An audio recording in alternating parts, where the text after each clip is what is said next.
Olá, meus nobres! Agora que você já sabe quem pode e quem não pode optar pelo lucro presumido, nós vamos trazer agora um ponto muito importante para que você possa entender a sistemática do lucro presumido. Porque, como o próprio nome diz, o lucro presumido é uma presunção sobre o lucro. A Receita Federal ela determina percentuais que serão aplicados sobre a receita. Mas que receita é essa? Bom, nós temos aí as receitas da minha atividade operacional e temos demais receitas. Então, o conceito de receita bruta, ele foi repaginado, ele foi remodelado pela Lei 12.973 de 2014. Por quê? Antes da 12.973, nós tínhamos aí um conceito de receita que era similar ao conceito de faturamento. Faturamento é tudo aquilo que ingressou na minha empresa por meio de um fato gerador que ocorreu por meio de uma nota fiscal, ou seja, pelas vendas de produtos, pelas vendas de mercadoria e pela venda do serviço prestado. Essas aí são as minhas atividades operacionais. Entretanto, ingressam na minha receita outros valores que não estão ligados diretamente à minha atividade operacional. Então, a 12.973, ela veio para segregar esses valores aí entre atividade operacional e demais receitas ou demais atividades. Então, acompanha na tela comigo aqui o conceito. Perceba que nós temos nos artigos 208 e 592 do nosso Regulamento do Imposto de Renda, que é o Decreto 9.580 de 2018, ele faz essa segregação de receitas da atividade geradora, que são constituídas pelo produto da venda de bens, mercadorias ou produtos, nas operações em conta própria, e também pelo preço dos serviços prestados, assim como também nós temos o resultado auferido nas operações em conta alheia. Então, o que o legislador quis nos dizer com isto?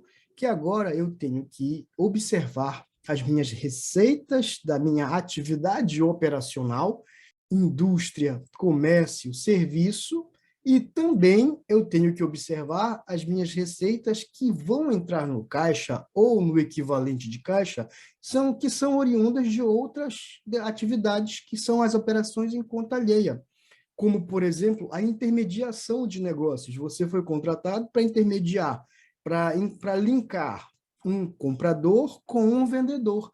E por fazer este link, você vai receber uma comissão.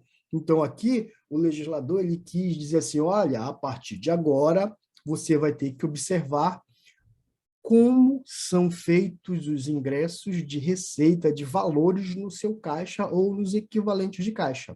Vem comigo para a tela. Observe aqui que nós temos as receitas relativas a cada atividade, que são a venda de produtos de fabricação própria, que é no caso da indústria, a revenda de mercadorias, no caso do comércio, a prestação de serviços, no caso de empresas prestadoras de serviços, as atividades rurais para as empresas que trabalham com o agronegócio, e outras atividades compreendidas dentro dos objetivos sociais que estão estabelecidos lá no meu contrato social.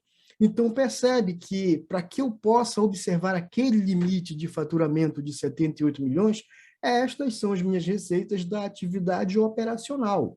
Mas, além delas, eu tenho outras receitas e demais receitas. Perceba que nós temos um rol de atividades que são classificadas como atividades operacionais, que são a indústria, o comércio, a prestação de serviços, a atividade rural e outras atividades que estão lá no meu contrato de prestação de serviços. Essas atividades são classificadas como atividades operacionais, você tem conhecimento da receita por meio da emissão das notas fiscais. Entretanto, pode acontecer de ingressarem no caixa da empresa outros valores que você, de repente, não tenha conhecimento. E o que acontece aí? A Receita Federal, você pode não ter conhecimento, mas a Receita Federal, por meio de cruzamento de informações, ela pode ter acesso às informações. Quer um exemplo? Nós temos aí a E-Financeira. Ela está voltada para as atividades que trabalham no mercado financeiro, é uma obrigação acessória exclusiva para as empresas que trabalham no mercado financeiro, bancos, cooperativa de créditos, caixas de assistência.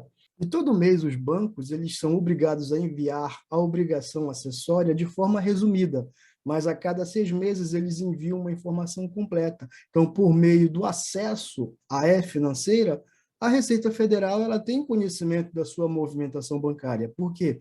Porque para pessoas jurídicas, o limite de envio é movimentações superiores a R$ 6.000. São movimentações.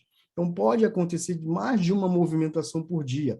Pode ingressar dinheiro no teu caixa ou pode sair dinheiro do teu caixa mais de uma vez no valor, no limite de R$ 6.000.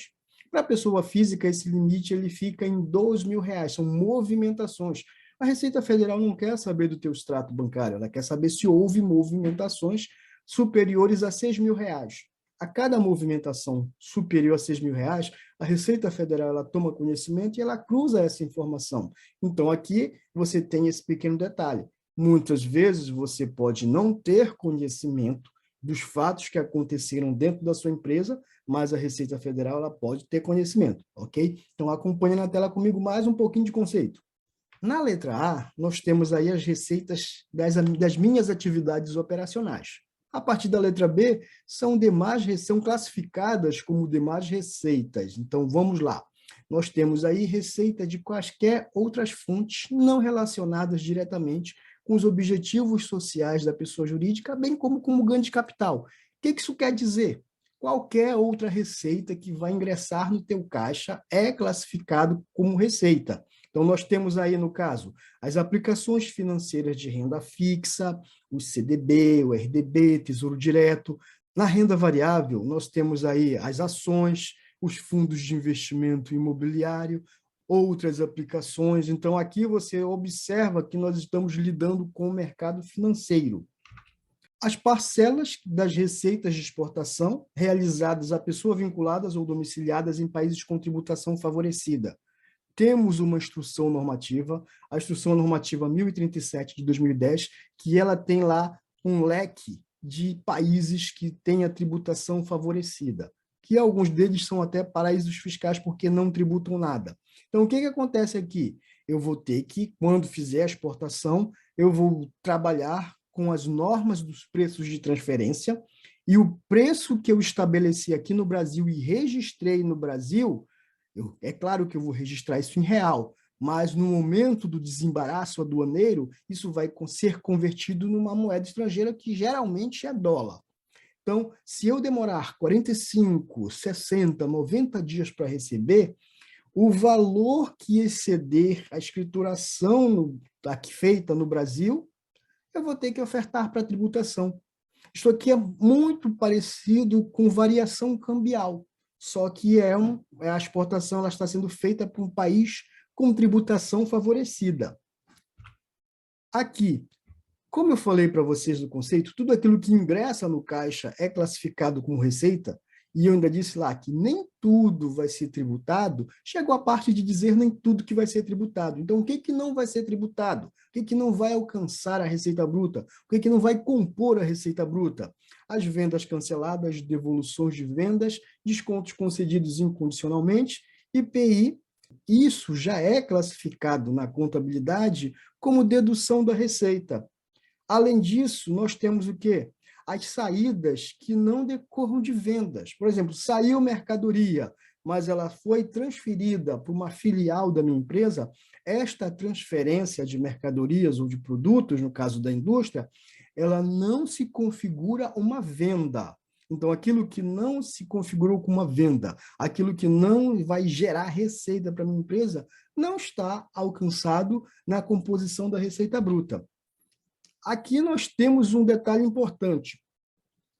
Temos aqui alguns estados, eles concedem benefícios para estímulo da solicitação da nota fiscal. Então, o que acontece com isso? Muitas vezes, o estado ele sorteia dinheiro, ele concede descontos de PTU e PVA. Então, é um programa de concessão de créditos voltados para o estímulo da solicitação da nota fiscal. Então, aqui no nosso estado, por exemplo, nós temos a nota fiscal cidadã. Na nota fiscal cidadã, você preenche lá na Secretaria da Fazenda do Estado, você registra a nota fiscal e, ao final de um período, é gerado um sorteio de dinheiro. Então, só que tem um detalhe, né? Não é só o CPF que você registra, é o CNPJ também. Então, se a empresa recebeu um dinheiro, esse valor que ela recebeu, ele não vai fazer a composição da receita bruta. Aqui é o famoso, você quer o CPF na nota, né? Muito bem. Então, não vão compor a minha receita bruta as vendas canceladas, os descontos concedidos incondicionalmente, o IPI destacado na nota, as saídas de mercadoria que não se configurem como venda, que sejam apenas transferências de mercadoria, e os valores que a empresa recebeu desses programas de solicitação à nota fiscal. Ok? Então, vamos avançar aqui no conhecimento. De mais receitas, aqui, ó, tem um detalhe importante.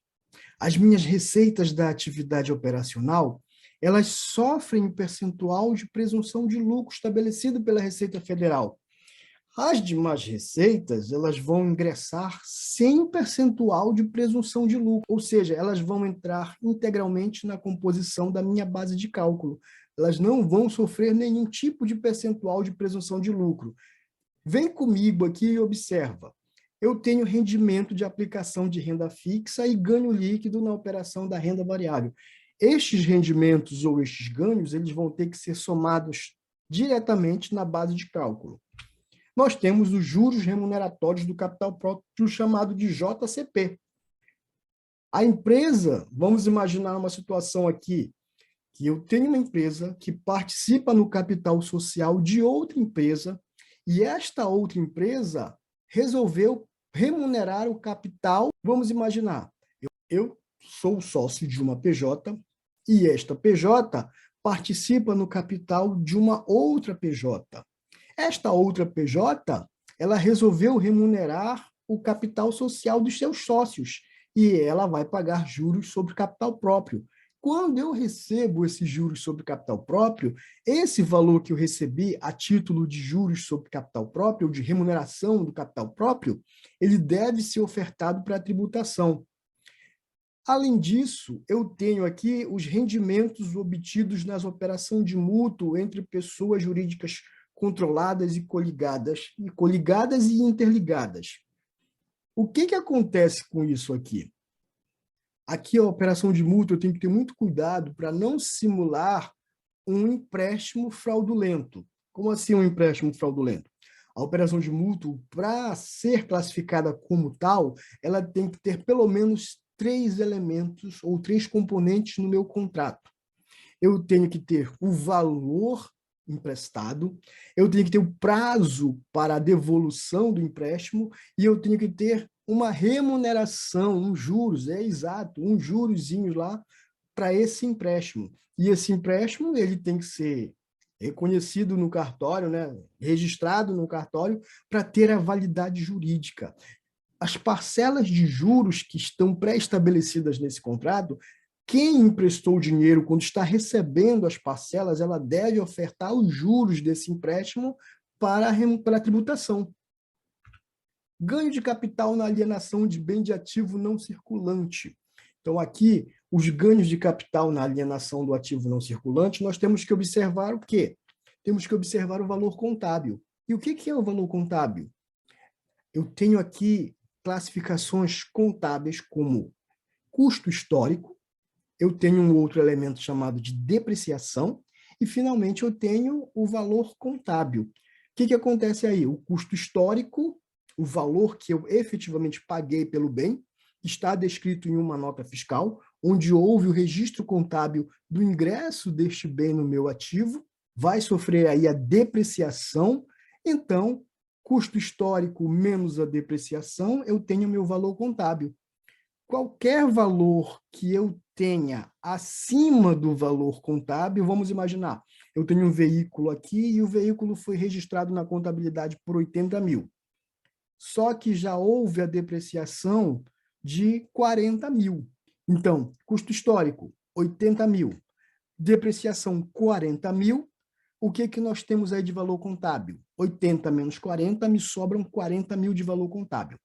Se eu vender este veículo no mercado por 45 mil, bom, o meu valor contábil é 40. e eu consegui vender ele por 45 mil, então 5 mil aí eu tenho de ganho de capital. Então esse valor ele vai ter que ser ofertado para a tributação. Valores recuperados correspondentes a custos e perdas, inclusive no recebimento de créditos. Então aqui você teve na contabilidade registrado uma perda. Como assim? Houve um cliente e esse cliente não efetuou o pagamento.